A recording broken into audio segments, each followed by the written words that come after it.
The videos and commentaries that follow are designed for you, the viewer, to draw your own conclusions.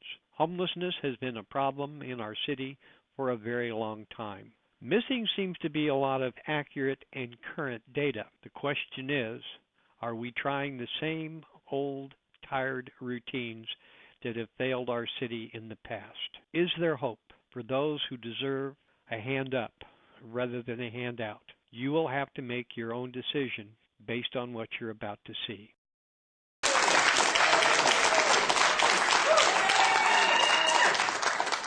Okay, we have Tim Van Gelder and Jade Nicole, Mike Drake.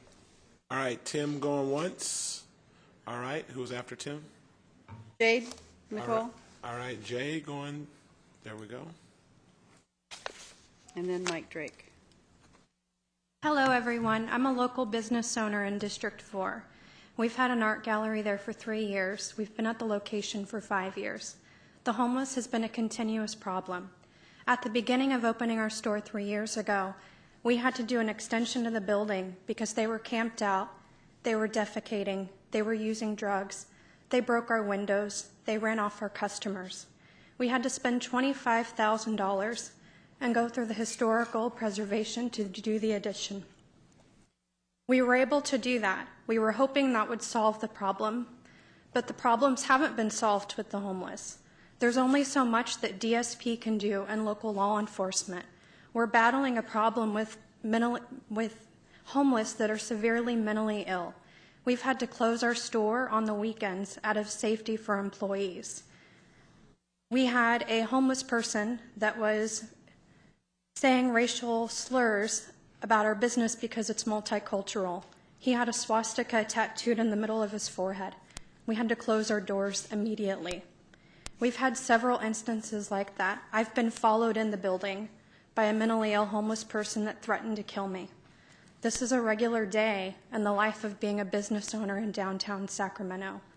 More needs to be done near the arena to make it more friendly and safe for local businesses and to attract new business. The local economy needs this in this part of downtown. Most of it's vacant. And a lot of the homeless that we're dealing with, they don't want the help. Something needs to be done about it.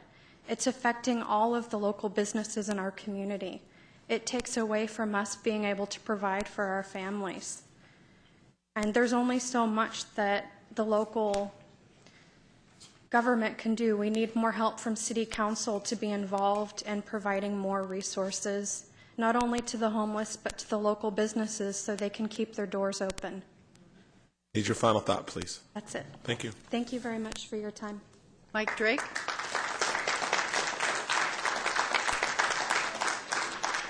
All right, Mike. Okay. Where'd my thing go? Who took my thing? Hey, did you take my thing? I got it. All right, Mike's not here next.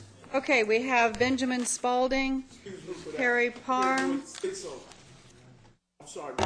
Daniel, and then Daniel White. Oh, you're in trouble. Everybody's gonna be like this. See on my chest? I don't care about that. I care about this drought. And the UFO, one shaped like a gigantic telephone pole. Good evening, ladies and gentlemen. I am proud to be able to speak. Our apologies. Sorry, sir. We're going to start your 2 minutes over. All right, thank you so much. I want to thank you very much for being living in a country and a land where I can address the government where I live. Last October, I came to you guys and asked for help. I'm not here to be punitive with the council. Thank you very much for what you're doing. I was in a lot of trouble last October. I'm mainly here tonight to commend Mr. Janess, who picked me up off the street and got me placed into housing, and I'm now at Heritage Oaks Hospital getting some help. I do want to say, though, that the lady that took all of my property and did the damage that she did to me is still operating those houses and the people that are in them. And the house, the thrift store that she operates on Marysville Boulevard, is still in business, and that's where she liquidated my property. is still operating. Nothing's been done about it, so I thought I might bring that to your attention. It's kind of a lot of people are still suffering like I was under her hand. They're mentally ill people like I was, or like I am, and anyway, that's all I have to say. Thank you so much.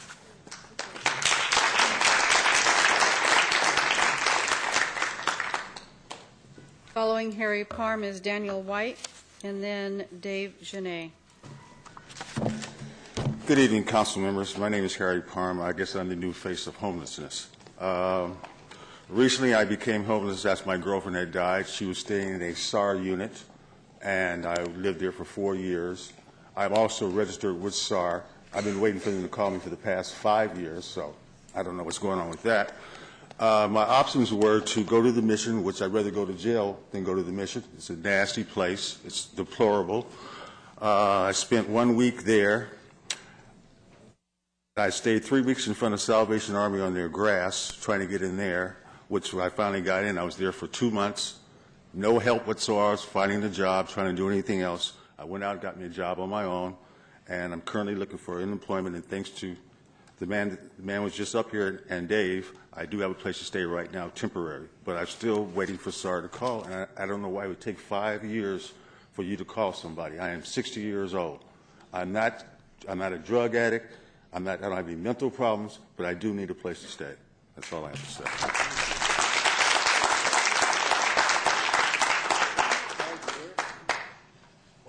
Daniel here.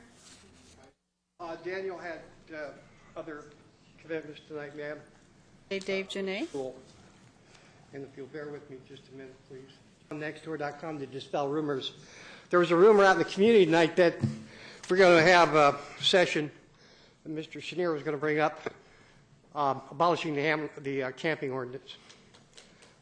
Obviously, you can see that our community has mixed feelings about that. However, Sunday we celebrated, or 2.5 billion people celebrated the hope and the answer of resurrection.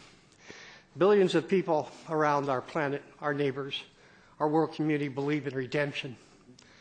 Folks, there are some lifestyle is chronic. I'm changing up because I got a lot of information that I wish we could have gotten Friday. We probably have more people to come here and thank you for what we're looking at. But there are a bunch of people in that room back there who've been besmirched. I've been out in the street with these people. California Highway Patrol officer, our crime watch team, and a homeless person saved this homeless man's life as he was looking for shelter. It's ugly out there at 3 o'clock in the morning.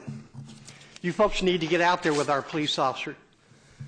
George Chargan, 21 years, most of that working the homeless detail, has probably saved more lives than all these social services combined. We have a female bike officer who is now working a detail. I've been waiting for the chief for the press release about what Michelle Lazark is going to be doing with a unit that's going to deal with our chronically mentally ill folks out here on the street. I have witnessed firsthand the compassion of police officers in this city time and time and time again between 10 o'clock at night and 3 o'clock in the morning when we used to patrol these streets 3 to 4 nights a week. Hello, Mayor Johnson, members of the council. My name is Bruce Boer, and I come before you this evening as I have done for many years since Ann Rudin appointed me to the Select Commission on Homelessness in 1978. What I come to you to ask is, why has Alkali Flats, Mansion Flats, and the River District been designated to shoulder the burden of the unfortunate consequences associated with homelessness? As Patty just said, the impact we face daily is astounding. You heard the gallery owner speak earlier. It is just too much for us to have to bear. I keep informed, and I had no idea how much the city, how much Steps Forward, and everybody is contributing. Why, after 10 years with the Chronic Homeless Initiative, don't I see some changes in the River District. I own the most affordable boarding house privately owned in Sacramento. I know exactly what the problems are that they face every day. And I know the need for rules and the need for regulations. And to be placed on the sidewalk is not a solution. To be allowed to take over the sidewalks and the streets in the business district is not a solution. We need you to put in the second phase of it. What's happening here is fabulous. Let's have some of the other help for the taxpayer who is contributing to these great programs that the city's putting on. Our contribution is too great. We need your help. We need to be able to have our business successful so we can go ahead and hire the people that Ryan and his program are turning out. If we're dying over there, where are you going to get the jobs? You need to help us. Thank you.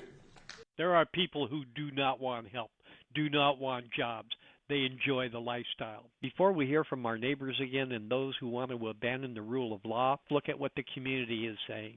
It's a small sampling, but it's an indication of their humanity and their concern. You're going to hear conversations about an influx of people from outside of our area, but what this city and every agency involved refuse to discuss is why our city has 6 times more parolees per 1,000 residents on our streets than the city of Los Angeles. Why our police department is outnumbered 8-1 by these parolees. And we're not talking about convicted felons on probation. We did not have an opportunity to put this slide on the overhead. 2 minutes instead of 3 in the draconian rules imposed by Mayor Johnson don't allow real meaningful discussion from we the people. However, Sacramento Step Forward has brought in approximately $18 million from their own report to cure homelessness in our capital city. But if you were a landlord and you were forced to take the people that are brought to us through Sacramento Steps Forward, could you possibly agree to this? No rules? Or again, are we abandoning the rule of law? We talk about ethics in government, we talk about transparency, but when we get reports, we wonder where the data comes from. It's the results that matter, not fancy flow charts and not overlaid layers upon layers of the same duplicate information of programs that have failed. We have an obligation to our veterans returning home. We at Patriot Watch have lived up to that expectation. I'm sure our mayor would understand if we were talking about sports win-loss record. PatriotWatch.com. We are 7 for 15. Success versus failure. 7 wins and 8 losses by people who were trying to game the system, wouldn't take advantage of a second chance, and just decided to go back to their lifestyle.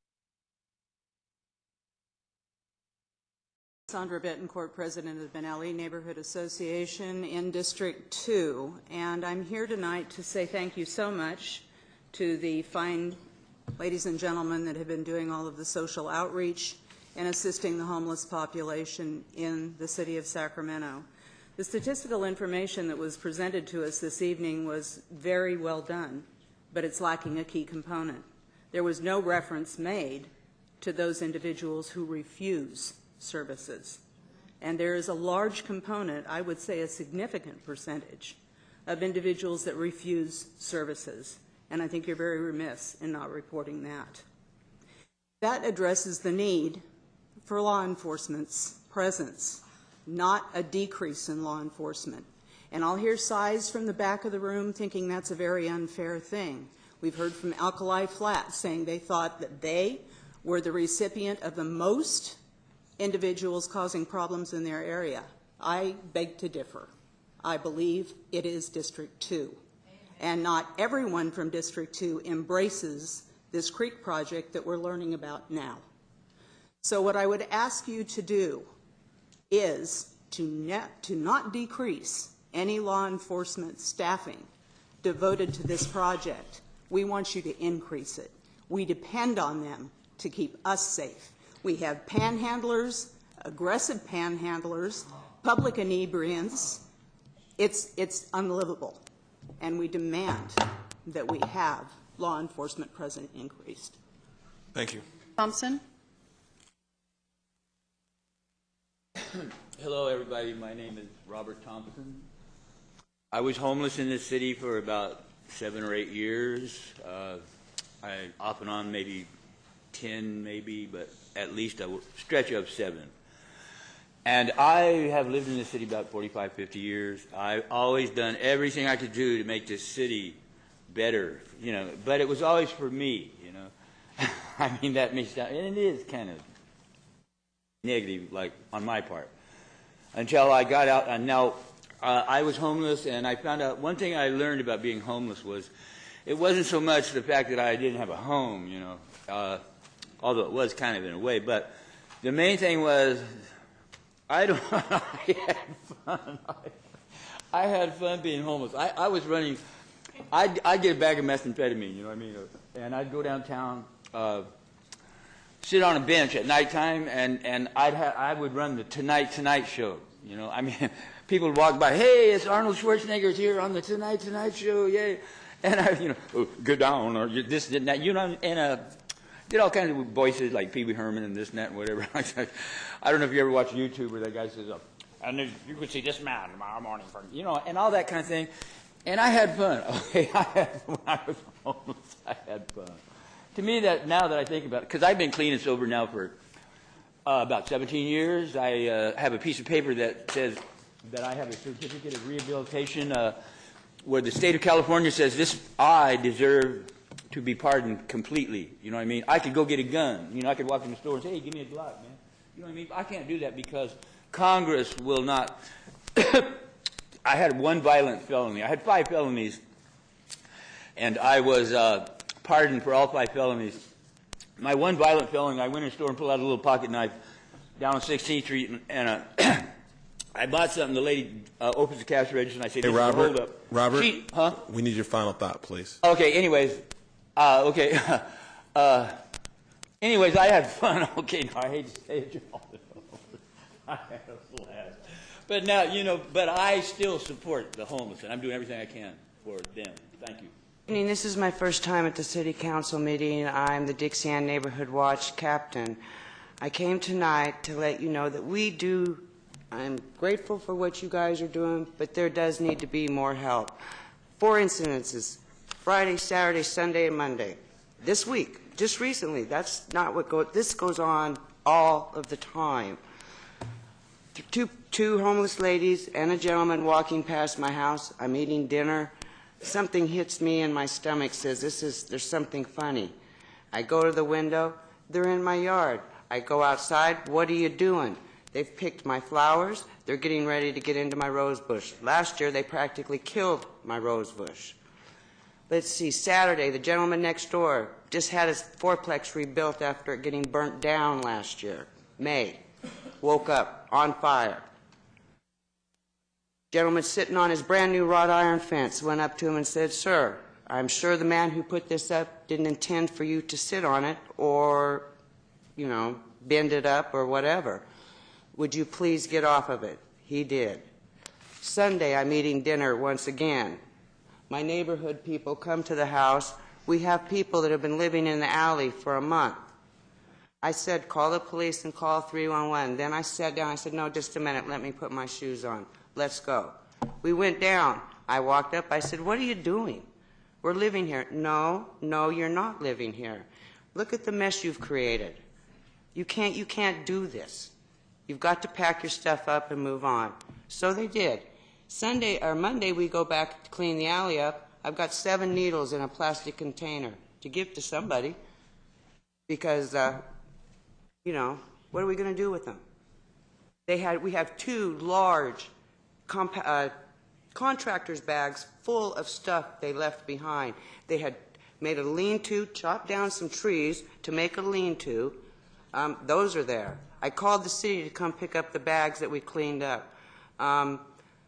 What happened yesterday? There was something else that happened yesterday. I mean, it's just a continual thing. I agree. We need your final thought, Billy. We need help.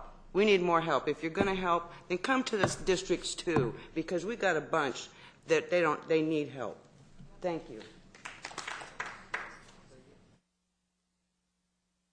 Hello, Mayor, council members. My name is Brian Brokaw. I'm a resident of East Sacramento. I am here in my capacity as a father of 2 little kids who I walk to preschool almost every day through the Alhambra corridor. I moved to East Sacramento in 2008, and since then I've seen the homeless situation both grow significantly and also change in its profile and its character, namely an increase in people who are visibly mentally ill and substance abusers, which is concerning to me. It's a problem that has also come to my doorstep, literally to my doorstep. I've had 2 instances in the last year that required me to make my first 2 911 calls of my life. The first was an incident in which a man who was mentally ill, I'll try this. Can someone show me how this works? There you go. That was a man who parked himself on my doorstep and refused to leave for 45 minutes. He tried to enter my house, tried to enter my backyard. I know other people have experienced similar situations. This was another man that was in my front yard, just parked himself there. These are people that I feel terribly for. I'm not advocating for criminalization of homelessness, but I'm here to express support for law enforcement to be able to do their job so that when public safety is at risk, again, I have 2 little kids sleeping in my house. I want to make sure that a safety valve is there. I'm not suggesting or advocating for arresting homelessness or homeless people. But again, I understand there's a lot of people here doing a lot of hard work. There's great programs, great services. But again, when public safety is at risk, law enforcement needs to be able to do their job as well. Thank you. So when we get to general comments tonight, I'm going to have some positive things to say, but that's not going to be right now. So the truth shines through again.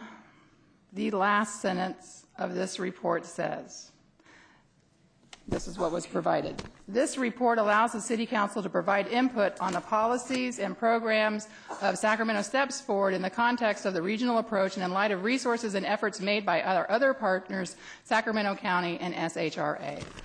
It says, this report allows the City Council to provide input. And that is exactly what has happened because there was no provision for these documents that were in the presentation for people to be able to review so that they could comment ahead of time. And that's because the people can't look at that. That's a problem.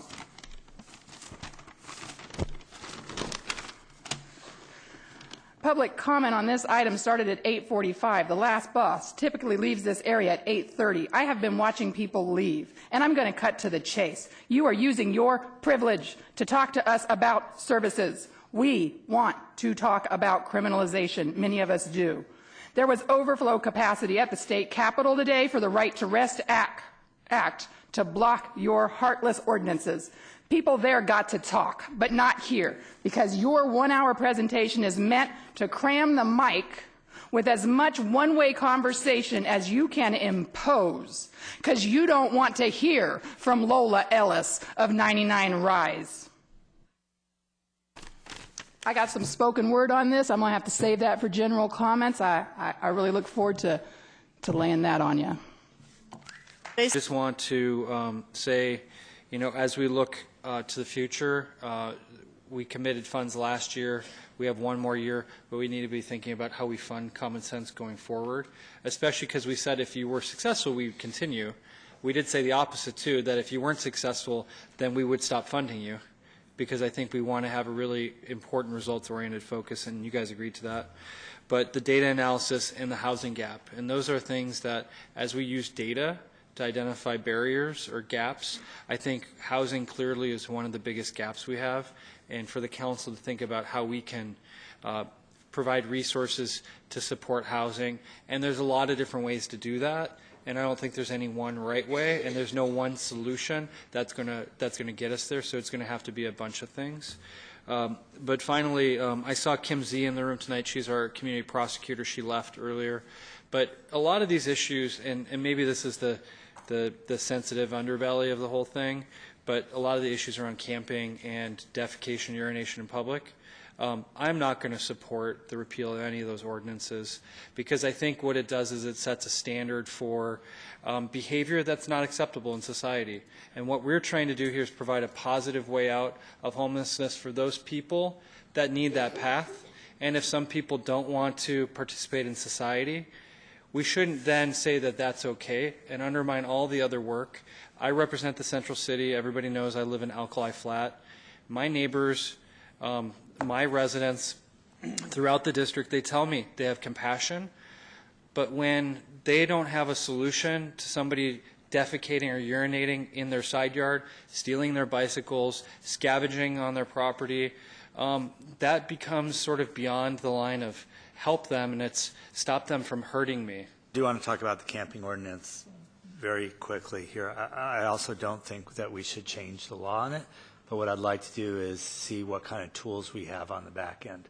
So rather than catching someone and citing them, to which I'm sure we don't get a whole lot of money out of and it costs us money, what can we do as far as services? So maybe if we're thinking of the flow chart that you put on, kind of backing that up. So if somebody it's the middle of the night and we're moving somebody because there was a complaint or whatever, what can happen to that person, whether they're on their own with a family, it's a mother and child, whatever that is.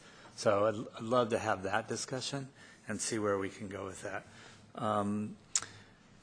You know, on that piece, and this is a question for the redevelopment agency, I know we have like over almost 12,000 housing vouchers. And so my information, and you can let me know if this is right or wrong, is that very, very few of them are actually used for homelessness, but people who are kind of at risk of homelessness. So, you know, where is that policy? And maybe, Sherry, you can come up because I'd like to get an answer on this one. Like, where is that policy from of where those vouchers are used? And if we want to change them and change some of the policies so that we have 1,000 of them for people who are immediately homeless and we can do something for that cohort of individuals, just get that one answer. I think that could be one of the tools that we use for people who are on the streets now to go a lot further than what we're doing now. Sarah Thomas with SHRA, and I just wanted to answer your question as it relates to the project-based vouchers. We currently have set aside specifically for homeless. We have 133 vouchers set aside. We're only allowed to project-based a total of 20%. We have 133 units set aside, and those are at 7th and H and at Saybrook and Cerna. We also have, out of our project-based vouchers, we have 515 that are either for the homeless or those that are nearly homeless. Those are the ones that are severely rent burdened, that are paying over 50% of their income for rent. And we found that most of them are between 50 and 70% that they're paying towards rent. So, another way to look at it is also that we are helping the homeless, but we're also trying to help the people that are about to become homeless as well, and it's sort of a diversion of people from homelessness so that we can prevent additional people from entering into the continuum. So of those 515, they're either it's for homeless, it's available for homeless or the rent burden families. So I guess two questions. So that's out of 12,000? That is out of 12,000. However, we cannot project base all of those vouchers. But if we wanted to do an extra 1,000 for people who are currently homeless, is that legal to do? Is that, I mean, I'm not sure. You're saying you can only do a certain percentage. If you can do 20%, that would be 2,000. You're doing 650 today. So where's the policy? Is that at your commission level? Is that at an executive decision? Is that something the council can do? The 20% is the part of the federal regulations in terms of how you can utilize the vouchers that the government gives you. And of the 12,000, I guess the point that I just really want to make clear is that those are 12,000 families who are currently using the voucher.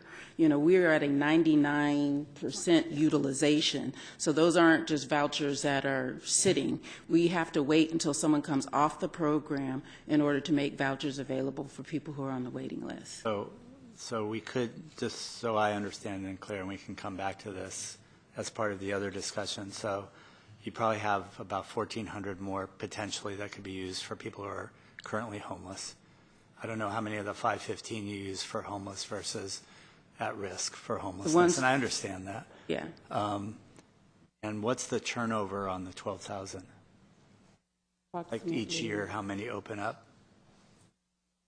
Maybe about 600, and those then serve our current waiting list. And we have people who have been on those waiting lists for years, essentially. We just opened it, over 45,000 people applied, and we selected 5,000 people. And that's based on the preferences that we established. Selected 5,000 for the waiting list or to get vouchers? 5,000 people were placed on the waiting list out of the 45,000 in a lottery system. You just go back to the question I'd asked earlier and kind of planted that seed, but are we experiencing any of what you might consider to be an issue with other jurisdictions sending in homeless people into our region? There's not a coordinated effort that I'm aware of. When I do talk to outreach workers and officers, they do encounter individuals that have come from other areas and have been referred here.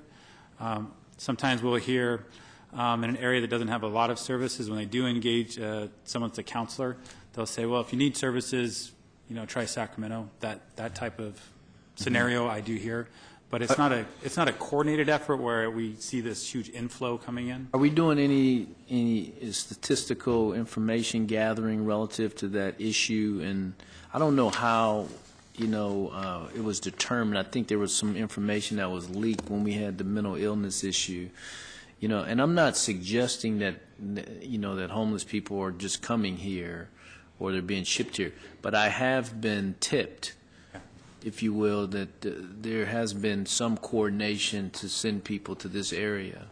And so if we're not paying attention to it, I think we should. And then I think we need to have the appropriate people look into it, because I think it's it's one of those unfortunate circumstances where sometimes people think they can solve their own issues, if it is indeed the case, by sending them to somebody else, and we see that a lot in kind of not in my backyard type issues, and over in your yard. Yeah, and so we ask and document city of last residency, how long in Sacramento, and how many years homeless. And so between those three, you kind of get an idea of kind of a person's recent history. Maybe on the next time you come back, whenever that is, maybe you can provide us with a brief update on what you're finding out there in the field. So thank you.